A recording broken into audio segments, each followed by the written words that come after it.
health education specialist whose career has spanned more than 15 years.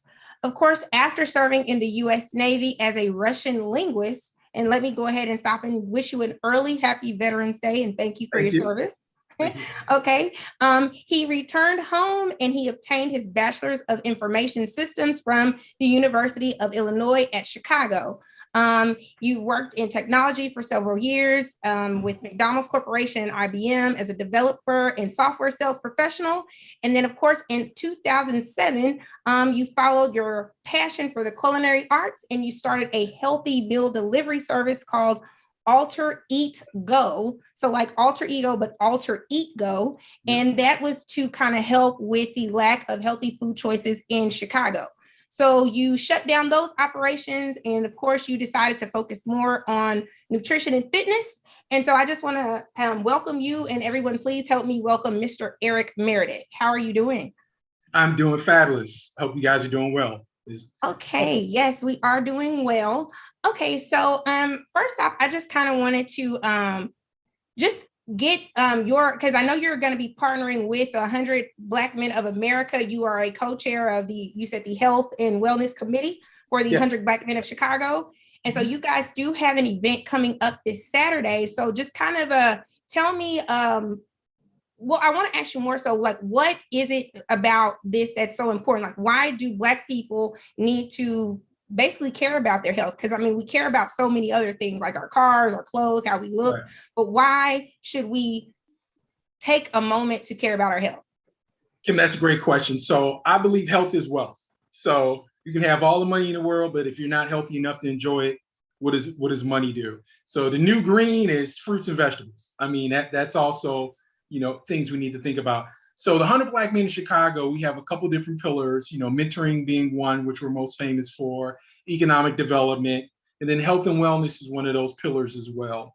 And so when we think about how the 100 Black Men fits in the community, we're about helping young people, families in the Black community be healthier. So what we've done is we brought a bunch of health experts together who look like the communities they serve to give information on COVID-19 updates. The youth vaccination is out. We've had some of the worst health outcomes during COVID-19, and it leads to, we had more conditions that would cause us to not do well during COVID-19, like diabetes, heart disease, obesity. And so those things, and then we were known to get the vaccination a little bit later than other groups because of various hesitations. There's some historical context to that as well. So we wanted to, every year we think about how can we best serve the community. We're presenting evidence-based information from healthcare professionals and experts who look like the communities they serve. And so we have this brand and we have this trust in the community. So it's a great opportunity for us to share this information from not only the public sector, but also the private sector with folks on preventative health care, mental health, youth violence prevention, policy. So we have elected officials like Congresswoman Robin Kelly, Congressman Danny Davis talking about the White House initiative around health equity. We have Congressman Davis talk about local efforts to curb gun violence, especially among youth. We had a great young DJ providing music. We have testimonials from young people who are gun violence survivors. We also have people from podiatry to optometry to you name it, from universities to healthcare systems that are coming together to provide this great information to the community. So really excited. This Saturday from 9 a.m. to 1 p.m. Central Time, and it's going to be virtual via Hop Into platform. And so I'm sure you're providing folks with the link. So I won't go over that. It's pretty lengthy. And look forward to being able to share that knowledge and our passion for healthy communities with folks on Saturday. Okay. And so again, now I know that Eric, you are specifically into fitness. And so what does diet and exercise actually mean to you, and how should we be incorporating that into our everyday? So, I just turned 52 last month. And so I think fitness for me has allowed me to continue to be active there's not many things I can't do. I helped my sister move this weekend. She continues to be amazed at how fit I stay and the amount of work and intensity that I can do in a short time frame. It helps you look good. I want to live a long, prosperous life. I've had relatives and friends who, near the end of life, their life was cut short, or their quality of life as they get older, arthritis, hip replacements, knee surgeries. They're not able to go hiking, rock climbing, skydiving, whatever that might be. They're not able to do certain things because they've neglected or haven't had a lifelong fitness goal throughout their life. So for me, I've been working out since I was probably 8 years old. My father was a Chicago police officer. Back then, you had to chase the not so good guys, and you had to think before you actually did certain things to with force. And so it was a little bit different back then. And so he was a big proponent of me staying in shape. Always was a weight bench, jump rope, weights around. And so I played 3 sports in high school, and I continued being active all throughout service, and until this day, being a certified fitness professional, and then also a registered dietitian. So I believe it's a lifelong habit that I personally feel that I can't give up. It's just part of my DNA. Okay, and so with that, because you kind of said something, how then as parents, because I've got a child, a son, and so you said that you've been active since you were a kid, essentially. How can we as parents kind of encourage our children to be active so that, they don't encounter issues as they get older and stuff like that? Well, I think one of the most important things parent can do is be a role model. So if you're asking your young person to do something, it's great when they see their parents doing it. If they don't see their parents doing it, it might not resonate the same way. That goes with eating healthy. My mom taught me how to cook when I was about 9 years old. And so I was able to cook meals from scratch, and then had a better appreciation for eating at home and making food yourself. So that's the first thing, is parents role modeling. Joining your young person, bringing them in the kitchen to cook a meal, or going with them on a bike ride or a walk. You might not want to get out and play basketball with your 13-year-old. They might be the next LeBron or Kenneth Parker. So it might be a little bit embarrassing. But there's things you can do with your young person. Take them hiking, biking and other things, and going to sporting events and stuff like that to keep them motivated. And then giving them positive motivation when they're doing those type of things, saying, hey, keep at it. You look great. You can be healthy at any weight. So you don't have to be skinny to be healthy. That's kind of a misnomer in the Black community. You can be very athletic with a few extra pounds, no matter what they say. So always motivating and being a role model as a parent is what I find was helpful, and that's kind of how I grew up. So okay, so then for those of us who have a hard time, because the new year comes around, or birthday, whatever, and people make all these resolutions, and so you're good, you're going, and then it's like you kind of fizzle out. What do you say for when those excuses come up, to just kind of keep going? Like, what tips, I guess I'm asking you, would you suggest for just staying the course and making sure that you are eating correctly and that you're staying with, whatever fitness routine that you may have incorporated? So one, I think if you make it a habit, it makes it much easier to maintain. I just started, there's an African-American gentleman who has a CrossFit gym in what we call Bronzeville in Chicago, which is historically, it was called Bronzeville because it was, famous for, singers and Black professionals living there. And so he has a CrossFit gym. And even I was like, I'm too old to do CrossFit. But I've been appreciating it. I work out so hard that it makes me think about putting a muffin or a donut. And even though I'm a dietitian and personal trainer, I too have those vices. I'm like, I'm not going to negate all of the gains I just worked hard for. So I'm not going to reward myself with the Milky Way, which is my nemesis for a candy bar.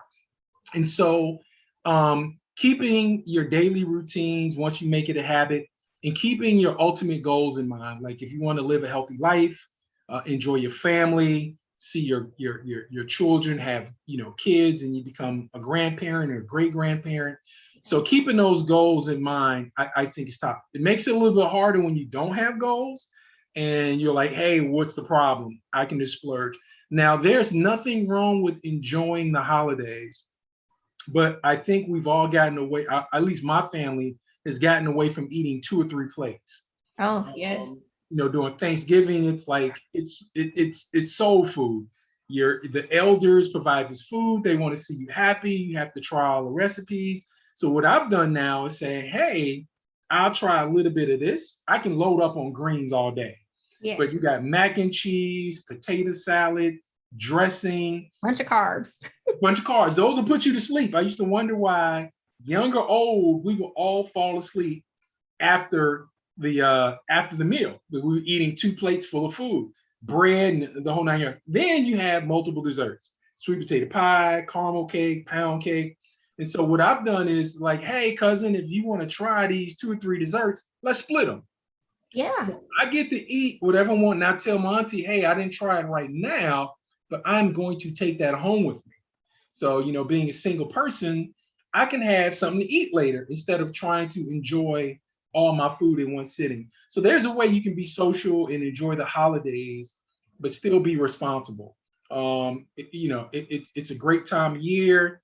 You want to be able to eat all the foods that you don't normally cook yourself. Yeah. At least I don't. Me being vegan now, I definitely don't eat the variety of things. But you know, and my aunts and they're like, hey, we made this vegan dish, and they're taking pride in it because they know I'm a chef, and they're like, let me see if I have skills in this alternative way of cooking and eating. And so they take pride in providing. My sister's been vegan a lot longer than me. She's also a vegan chef. And so my sister brings her own food and dishes to the thing. And people usually end up eating those before they eat the other stuff. I'm like, wait a minute, whoa.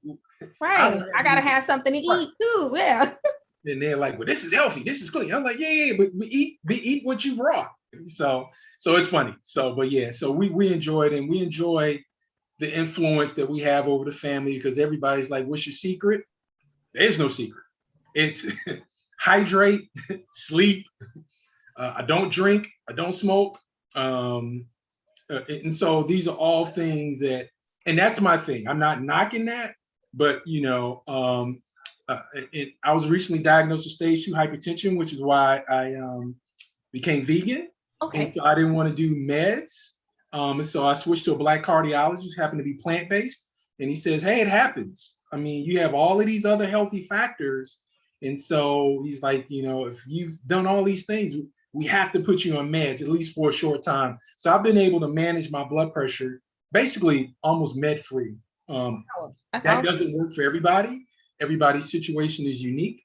Or I see people as they get older, they have 1 med, 2 med, 3 meds, 4 meds. And I'm like, wow. And all of these things are taking the place of things that should be happening in your body naturally. Right. And so my goal is to, you know, try to have those natural processes work as long as they can. So yeah, so it's about enjoying life at the end of the day. That's why I do what I do. Okay, so you kind of brought up something I wanted to ask you with that. And obviously, you know, you can't speak just in general, you're not a practitioner, but what health examinations do you keep up with, especially being an older Black male, you know, because I know just in general, Black people with a doctor, but do you have any suggestions, or just can you tell us about what you've kept up with over time? Yeah, so I'm a registered dietitian. I'm not an MD, so this is what I do for myself. Prostate is a big one. Colon, a colon exam. Those are the 2 big places that I see Black men and people in general, not just Black folks, where the quicker once it gets to stage 2, stage 3, stage 4, I mean, it gets harder to manage. So the quicker you find anything wrong with you, especially talking about cancer, the better the outcomes will be for you to treat them. Because once it's there, you have to begin treatment, and you have to begin preventive measures for it not to progress. So prostate and colon were the big ones. Since I have high blood pressure, I actually have an electronic blood pressure cuff that I every now and then I'll just take a reading, and then I'll be able to write that down and provide that to a provider. One of the things that I think is really, and I never had an appreciation for, is health literacy. But when I was young and didn't go to the hospital, I didn't know how my insurance worked. I mean, my mom was like, "Hey, you have PPO." I'm like, "Oh, yeah, I've heard of it. I just got in it. Sounds cool." And she's like, "Yeah, you don't have to get referrals. That is huge." Yeah, yes. PPO is where it's at. So I had one cardiologist say, "Hey, you got stage 1 kidney failure." And he just blurted it out. And I was like, "Excuse me?" I was like, "Nobody's ever told me that." So, I mean, you mean to tell me on sometime in the near future, I need to be on dialysis or get a kidney transplant? He's like, basically. And I wanted to walk out the room and it's like, what's going on? So I said, okay, get a second opinion. And so he was a cardiologist. And I said, let me find a nephrologist, which is a kidney doctor. Found a Black female doctor and did a referral, $50 copay. And I understand that, that's a privilege to be able to pay the $50 copay and not worry about it. However, went to her. I said, what test can I get to make sure that what he said was not the case? We did ultrasound. We did blood work.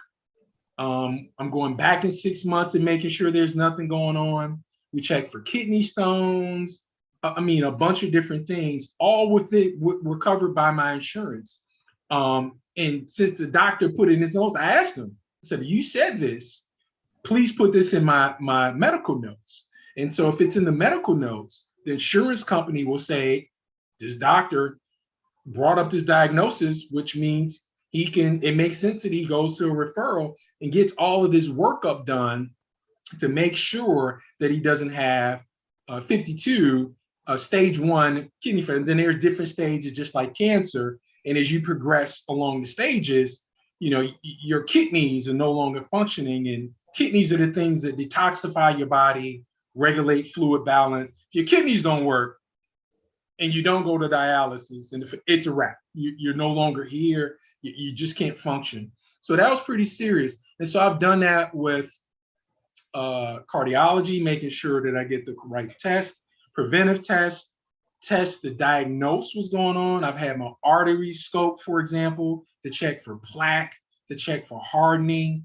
So you name it. Once somebody tells me something, I try not to be a web doctor, as they call it, but I go and look up what they're telling me to understand it, because you only got 15 minutes. And when they're explaining it to me, like, I took all of this stuff in school, understand medical technology, and they speak so fast and it's so quick. And it's like, man, I really want to, and I talk to my friends who are doctors. Once again, understanding that that's a privilege that some people don't have. But then I come back with questions and say, hey, the next time you said this XYZ, what does this mean? So really learning how to manage your healthcare that you have. If it's not right for you at a stage of life, get the one that's right for you that you can afford. Following up on recommendations or care protocols that your doctor gives you. Nobody's perfect. Not me, not anybody walking on this earth. So it's okay to get a second or third opinion, especially when it's things that are very critical in your life. And then becoming educated about your body and what people are telling you to do. Like, I question the medication, and I've had allergic reactions and intolerances, like swelling. And my mom says, hey, I was on the same medications. My ankle swole. I'm like, well, why didn't you tell your doctor? She's like, I just thought this is what you were supposed to live with. I'm like, no, certain medications do certain things. And so now she has me. So now you have a support group and peer-based learning. And so the things we don't talk about. I mean, a 52-year-old man is not going to, talk about, because I'm the healthiest guy in our group. And they're like, how are you going to the hospital? Right. It just happened. And so we don't talk to each other about health conditions and do you know somebody, or do you know somebody that has this, or what do you think? And so we're ashamed, like something is wrong with us, Right. and there's nothing wrong. And so my friends often come to me and like, hey, don't tell anybody, but can you help me with this, that, and the other? And I'm like, I'm not a doctor, but here's how you should interact with your doctor to make things better and to make sure that you're on the right track. So last question for you then, Eric, Mhm. because you brought up something when you said, you kind of, now your mom has you. And so I'm thinking about accountability, and how important that can be, best friends go on a diet together and you're supposed to, oh girl, we're going to do this together. How important is that? But more importantly, how can we make sure that we develop good accountability partners? Because, you could just be like, oh girl, we're going to do this together. But how do we make sure that we're both equally responsible in holding each other accountable? That's a great question. So I've seen it successfully done with like breast cancer. Breast cancer is no joke. And so I've seen a lot of Black women join groups of other women, women of color, and then definitely Black women of color, because they understand there's nuances in the healthcare system. Typically isn't perfect when it comes to us. Sometimes there's some bias. Sometimes there's some denial of symptoms. And so there's a lot of research now coming out about quality care and how that interacts with us. And so other healthcare professionals and doctors are starting to recommend that you need to join a support group. It could be online, it could be in person, it could be somebody, a family, a friend member who's gone through it before. But all of those things are helpful because it's not just the practical thing of what you do, it's the lifestyle and the psychology of what's going on. And so I've developed an appreciation for, and I'll just mention it, and somebody's like, man, I'm on that medication too. And I'm like, really? You're 48.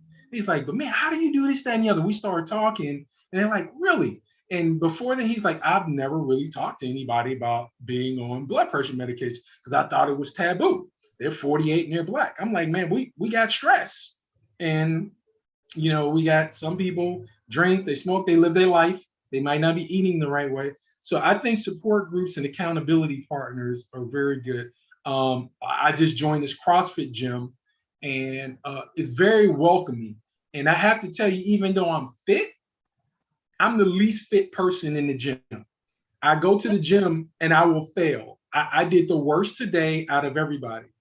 There's women who are 50, there's small women, there's buff guys, and it's just like, come on, Eric. I'm like, wow, I can't wait until 3 months from now. They're like, hey, we were all there.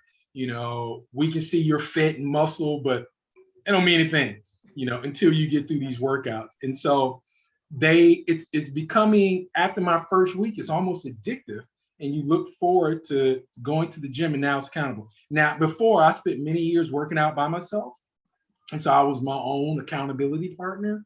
But this is going to take me to the next level because hopefully in a couple of years, I'll be able to leave my cushy day job and then, do my fitness piece and my vegan cafe. But I need to look the part. I don't know if you've seen videos of like this 85-year-old woman that's out there who's a bodybuilder. I'm like, man, she got me about 30 years and she looks phenomenal. Yeah. But she probably goes to a gym where she has partners that help keep her accountable. But the more support you have, I think the better. Support is negative thing unless you got naysayers and people who are being negative in whatever your journey is. You don't need that. Sometimes you do, because it can be motivational, but you need more of the positive people, I would say. Okay. All right. So then I'm going to thank you for all that information. Definitely looking forward to the virtual event. So again, I'll just restate this for our listeners. It is the 100 Black Men of Chicago and is in collaboration with the 100 Black Men of America.